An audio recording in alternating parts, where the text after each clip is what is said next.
Hi guys, I thought I would follow up today with my Poshmark video and go into a little bit more detail about buying and selling on Poshmark. My first video, which is a brief recap, I will link to below. If you haven't seen that, click on that first. It gives you kind of a basic overview and it's a very short video. What is Poshmark? Poshmark is an online thrift store where you can buy and sell used clothing and accessory items in good condition. You can sell men's, women's, and children's items and shoes and things like handbags, scarves, jewelry, that kind of accessory. You can also sell makeup on Poshmark. I would never buy used makeup, but there are people who sell new, unopened. Maybe they got makeup in their Birchbox. Maybe they simply have makeup they bought and they never opened and didn't want to use. And sometimes you can get a pretty good deal on that. I'm always careful about buying from Amazon or any online site, buying something because it could be a knockoff. Poshmark does have a security feature if you're buying a higher end item, anything over $500, and people do sell things like Louis Vuitton bags, things that are very expensive, and that item might be $500 or $600. It has to be sent to Poshmark to be certified that it is not a knockoff. So that's a protection if you are looking for a very high quality item. Most of the items you buy or sell on Poshmark are more like regular flea market items. You might get some higher end items, something you might find a Kate Spade bag or dress, something like that, and it would cost a little bit more, but it's still marked down considerably because it is a good condition used item. First thing, buying on Poshmark. When you go to Poshmark, make your account, you will see a feed of items that are for sale. If there's a particular seller you like, you click to follow them, just like on Instagram or Facebook or anything like that. You follow a particular seller, and their items will regularly go in your feed. You can also follow a brand. I follow ModCloth, I follow Halogen. There's different brands I follow, and when someone posts an item from that brand, it will show up in my feed. So I can take a look and see if there's anything I'm interested in that's for sale. Now, if you want to take a closer look at an item, you click on the picture. There will be more photos of that item, and there will be an option. I'll show you a picture of what the screen will look like, and then I'll show you if you click on the individual item. You'll see a little, the word buy in the upper right corner, and next to it is offer. What you can do is you can buy it at the sale price. Suppose there's a Nick and Zoe sweater for $22, and it's new with tags. You just might say, hey, 22 is a very good price for that. That's like a $150 item. And you just click buy, and you pay through PayPal, and the item should be shipped in within 2 days to you. So you're done. But suppose it's $40, and you say, I don't want to pay $40 for that.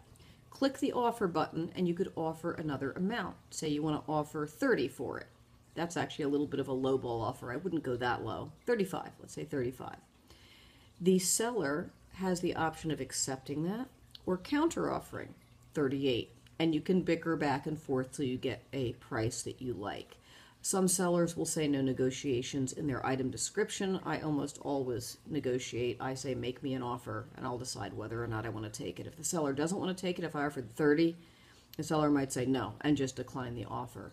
But you can offer less than the list price, and a lot of times people are cleaning out their closet. They're not in this to make money. They just want to get a few things out of their closet, flea market style, yard sale style, and they will sell it.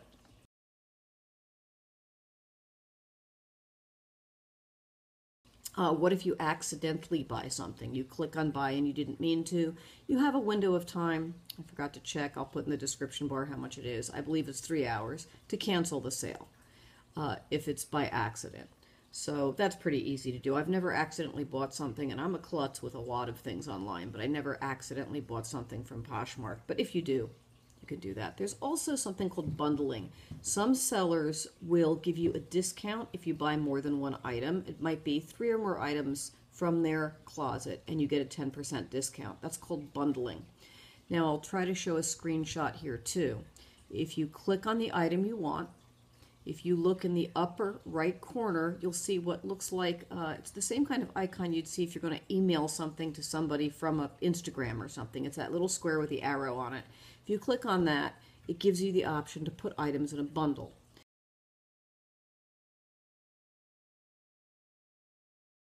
Now, you haven't bought them yet. You've just put them in a bundle. You might see one item from this person's closet you like, put it in a bundle. A few days later, you see another item you like from the same seller, put it in a bundle. And when you have a certain amount of items, you will get a discount. So that's another option you have for buying. The buyer pays shipping. It is a flat rate of $6.45 at this point in time. They might change it. It was $5.95, but shipping costs have gone up. So if you're buying one t-shirt for $5, you have to say, is it worth it to pay $6.45 shipping on it? Sometimes it is. A Nick and Zoe sweater selling for $20, new with tags, that's a $145 sweater. Yeah, I'll pay the 20 bucks and the $6.45 shipping. So that's not a bad deal, but you have to factor that in. If you're just buying one low-cost item from a seller, you have to kind of up the price of it in your head to include the shipping. Now, returns. If you purchase something from Poshmark, it is not returnable unless it has been misrepresented. So if I order a green sweater and when it arrives it's a black sweater, I have 3 days to accept or reject. Let me get in there you go, 3. To accept or reject the item. So within that 3 days I can look it over and say they said it was in mint condition and it has a tear in it. Okay, either of those things. It was misrepresented as to what it was or the color, or it's damaged and that was not described in the description of the item. So I contact Poshmark and they will review it. I can send them some pictures of the item, say I got something, it was the wrong item, and they can require the seller to refund you your money for that. So you have that safeguard. But suppose I ordered, recently I did order a sweater in large, and it was too big for me. It was a large. Everything was just as the seller had said. It was just a little bit too big for me. So I could not return that. Or suppose it comes and you see it in person and say, well, I just don't like that. I shouldn't have got it. It's not returnable. It's the same as when you go to a yard sale and you buy something, you can't knock on the person's door the next day and say, take it back. It is basically a thrift store yard sale.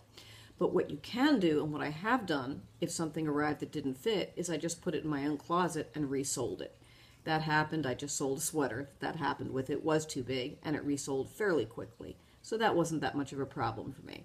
Most of the items you get are very reasonably priced, and therefore I don't really mind every now and then getting something that wasn't quite what I thought it was. I do mind if the seller misrepresented it, but I have not really had that happen. Most people are honest. And when I talk about selling, I'll tell you what I do with things like that. All right. I think I've covered most of the things as far as buying from Poshmark. You can search. There's a search feature. You can search by brand. You can search for whatever you want. You can also, there's filters. You can set it up so it only shows certain sizes. And again, if you like something someone has posted, share it. Share it to other people that follow you on Poshmark, and that will help them get sales. A beautiful item I saw that was a size 6. I'm not a size 6. But I shared it with my followers because someone will love that. And there is a social media aspect to Poshmark that we do share each other's items. Now, selling on Poshmark. When you make a Poshmark account, you're given a, quote, closet. You can put up an icon, a photo, make up a name. Mine is Mornier. And that's the name of my closet. And I have a little picture of my granddaughter for my icon. You can put whatever you want. You can put a picture of yourself. Doesn't matter. And then once you have that closet, you can upload photos of items you want to sell. Once you upload it, it's very simple to follow the steps. It gives you a little form to fill out. What is it? It is a dress. Is it midi, maxi, mini? Click what it is. What color? Now, if you have a multi-dress, I usually just click a couple of colors. It's optional. How much are you selling it for? And describe it. In the description, I would be as specific as possible. I often say the washing instructions for the item. I say whether it has been worn only a couple of times or if it is a loved item. If there is any slight defect, you wouldn't sell anything with a major defect, but a slight defect like a button missing, a little tear in the hem, something that someone might be willing to buy but is an easy fix. Mention that in the description and if possible include a photo. You can upload up to 8 photos. The first one you upload is your cover shot. When someone first sees the item, they'll just see the cover shot. If they click on the cover shot, they will see the whole item. So put as many things in your closet as you like. Now, I know people that haven't had luck selling on Poshmark, and it's usually because they set up a closet and leave. Poshmark is a social media site as well as a thrift store. There's a couple of selling options. You really need to be on there every day or almost every day. You share other people's closet items and they share yours. People become your followers. If you follow someone, they'll usually follow you back. Whenever you share something, it's going to go out to all your followers, whether you share your own item or you share another item.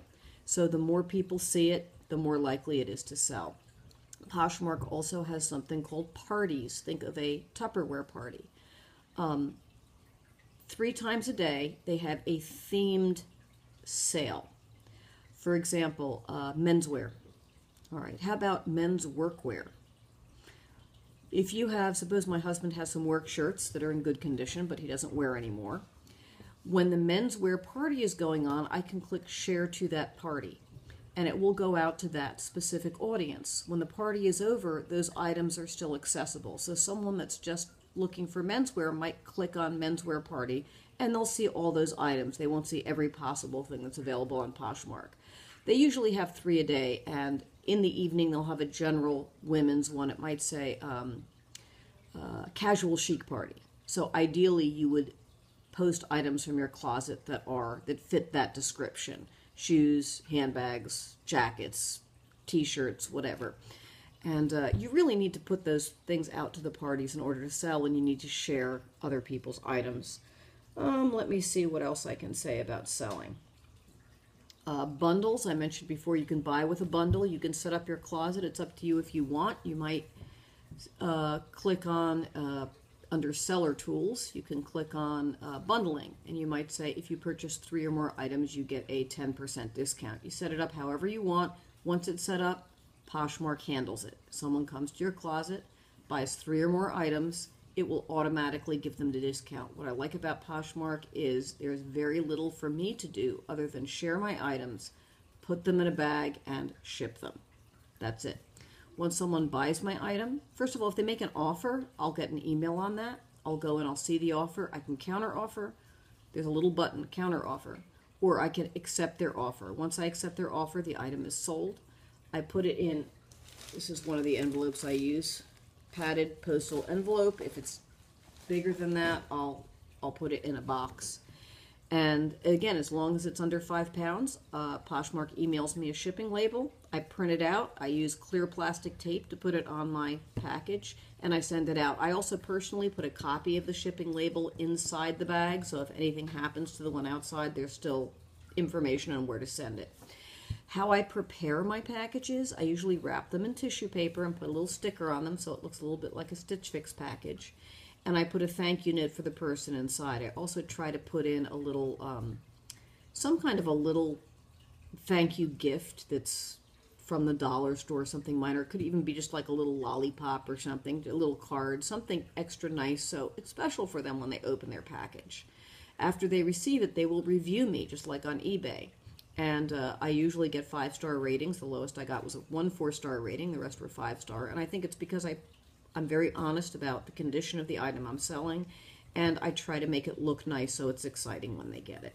So those are other tips to help you sell. If you're a 5-star seller, more people are going to be buying from you than for someone that's a 2-star seller. Once you have sold on Poshmark sold a number of items and you have at least a 4.5-star rating, you have the option of buying wholesale from various wholesalers via Poshmark. So if you wanted to have a business of reselling new items, it's called a boutique if you use wholesale, you could do that. I think you'd have to be a really dedicated salesperson to make that work. That is not my cup of tea. I just prefer to clear out my closet. Setting prices. When I first started selling, I had a number of items from ModCloth that no longer fit me. They were actually worth a fair amount because they were discontinued items and people really want ModCloth items. I sold my first batch way too low. I could have gotten more for it, but I was more concerned with clearing out my closet than making any income. Boy, did they sell fast. Now I'll put a little bit higher price on those. I definitely try to do a fair price because if it's an unfair price and someone gets it, they're not going to be happy. You're not going to get a good rating, and I personally would not feel good about myself if someone's not happy because they just didn't like it. There's nothing I can do about that. But in my description, I am as clear as possible about what the item is like. I can include as many pictures as I can. And so far, that seems to have worked really well. So the boutique items, if you choose that, if you're a seller that has proven yourself reliable and your people that have purchased from you are happy, you will have the option to sell wholesale. That's just not something that is my particular cup of tea. If you go away on vacation and you're not going to be there to ship anything, there is a button you can click under your own account called Vacation Hold. And when you click that, all your items, the prices will be removed. It'll say not for sale, but they'll still be up there. So if somebody sees a shirt and they really like it, they can click the like button, just like on Facebook, there's a like button. And then when you come back and put it back on sale, they'll be notified that this item is on sale again. I was gone for the whole month of February. I clicked Vacation Hold for the whole month of February. When I came back in March, I clicked it off, and all my items were for sale again. Poshmark is extremely simple to use. I'm giving you a lot of information in this, but it really is point and click, and they handle everything. Just be honest with what you're listing. Use the party system to share your items. Share other people's items. Comment on other people's items, even if you don't wish to purchase it. There's some I say, well, this is not my size, I won't purchase it, but it's a really nice item. And that, it just, it makes people feel better. Obviously, be honest about it, but it's certainly a boost to me when someone says, hey, I really like that item. Now, I don't hound people. There's something called Posh etiquette. Not everyone follows it. If someone likes an item, I don't start saying, oh, so-and-so, do you want to buy it? Do you want to buy it? Because that's just annoying. But it's nice if people like the items you have posted. So far, I've sold, I don't really make money off it. If I sell, you could, but I don't. I sell a few things, and then I put that money toward, say, a new subscription box, something like that. I'm at the point now where it's got to go out of my closet before something comes into my closet. And because, as some of you know, I have a college student I'm currently paying for, I've cut back on some of my extra spending. But my Poshmark sales always go toward a new subscription box or kind of a treat for myself. So that helps me get my Stitch Fix or Trunk Club or whatever I'm getting. So it's fun that way, keeps my closet minimal. Somebody gets something they really like, and then I get something new. So I like that. If you have any more, oh, did I say how you get paid? I can't remember. If someone buys your item, it goes into your Poshmark account as a credit. You can use that toward a Poshmark purchase, or you can request a check from them, or you can set it up to directly deposit into your bank account. You decide what you want to do. If you want to just get a check from them, if you don't want your bank account information floating around cyberspace. It is, trust me, it is floating around cyberspace. But if you prefer not to do that, they will send you a check. You are paid once the seller accepts your items. As I said before, the seller has 3 days to accept it. If they don't accept it within 3 days, Poshmark sends you the money anyway. So, and the only reason they wouldn't accept it is if it was misrepresented or if it was seriously damaged. If they come and contact Poshmark and say, I don't want to accept it, I don't like how it looks, Poshmark will say, well, that's tough, because what you buy from here, you buy from here, unless it's fraudulent. We're not going to. So it sells me as a it doesn't sell me. It protects me as a seller. Let's try to say that. It's early in the morning. I'm getting ready to go to work, so I need more coffee. But I feel very secure selling on Poshmark. The worst that might happen, if someone's mad, they might give me 1 star, which has never happened. But I am protected. As long as I am conscientious, somebody else can't just say, I don't like it, I'm returning it. So I can really clear out my closet pretty well, get a little bit of extra money toward a new clothing. And I do find it kind of fun. I like wrapping up the things and sending them out. And you just send them from a regular post office with a prepaid label. So if you have any more questions, those are the ones I think I left off the last video. If you have any more questions, just comment below and I will try to answer them. All right, happy poshing.